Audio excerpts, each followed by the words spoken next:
Hezbollah Hezbollah Hezbollah ये एक ऐसा नाम है जो इजराइल के कानों में हर वक्त गूंज रहा है और हिजबुल्लाह के हमलों की धमक बार बार इजराइल को दहला रही है। और इजरायली फौज के लेबनान में घुसने के बावजूद हिजबुल्लाह की ताकत में कोई कमी नहीं आई, बल्कि वो बेतहाशा तरीके से आईडीएफ पर बम बरसा रहा है।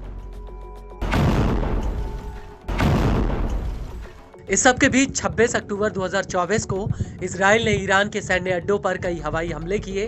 कई रिपोर्ट्स में ये बात सामने आई कि इजरायली एयरफोर्स ने इराक के एयर स्पेस से ये अटैक किए और ये हमले इराक के उन इलाकों से किए गए जहां पर अमेरिकी सेना गश्त करती है। और यही वजह है कि हिजबुल्लाह इजराइल को लेकर बुरी तरह बौखला गया है। दरअसल हम बात कर रहे हैं इराक के कातिब हिजबुल्लाह की, जो लेबनान के बाद इराक में हिजबुल्लाह का दूसरा संगठन है।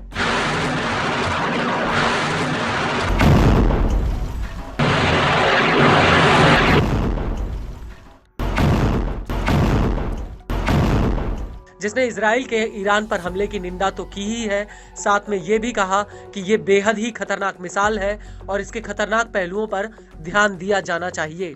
आपको बता दें कि इराक में कातिब हिजबुल्लाह इजराइल और अमेरिका का कट्टर दुश्मन है। वो इराक के भीतर अमेरिका के सैन्य ठिकानों पर आए दिन हमले करता रहता है।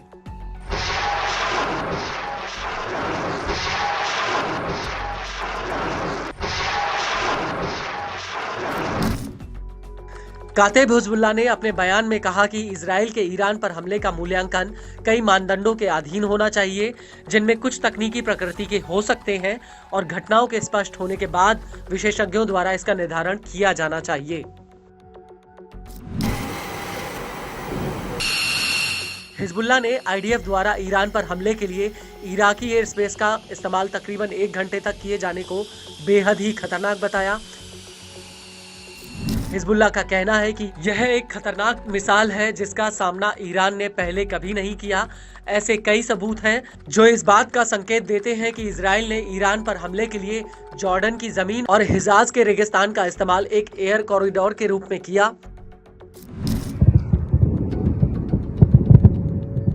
आपको बता दें कि हिजबुल्लाह का ये भी कहना है कि इजराइल को इस हमले के बाद बिना सजा दिए बिल्कुल भी नहीं जाने देना चाहिए। हिजबुल्लाह के मुताबिक अगर इजराइल को इसकी सजा नहीं दी गई तो वो बार बार इराक के हवाई क्षेत्र में घुसकर इस तरह के हमले करेगा।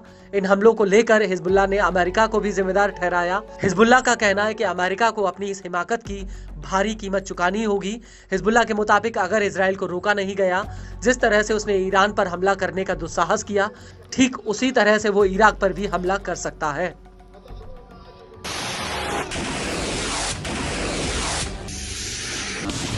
बड़ी बात यह है कि हिजबुल्लाह ने यह भी कहा कि ईरान पर इजराइल के हमले की इंटरनेशनल लेवल पर और क्षेत्रीय स्तर पर कड़ी निंदा की गई। साथ ही इसे अंतर्राष्ट्रीय कानूनों और ईरानी संप्रभुता का खुला उल्लंघन बताया गया।